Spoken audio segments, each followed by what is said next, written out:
હાય, જન્માષ્ટમીની દરેક વ્યક્તિઓને ખૂબ જ શુભેચ્છાઓ.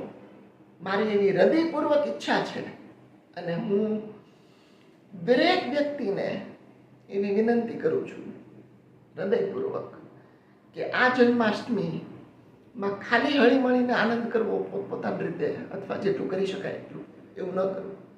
આપણી અંદર પણ એક કૃષ્ણનો અંશ છે. જેમ ભગવદ્ ગીતામાં કીધું છે, ભગવાન કૃષ્ણ બધે જ છે, એટલે આપણામાં પણ છે. આપણામાં જે એનો અંશ છે એ આ જન્માષ્ટમીમાં આપણે વિકસાવીએ.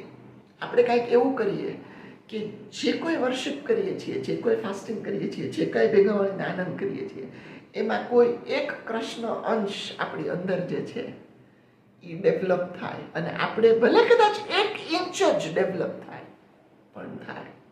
જીવનનો અનુભવ મળશે.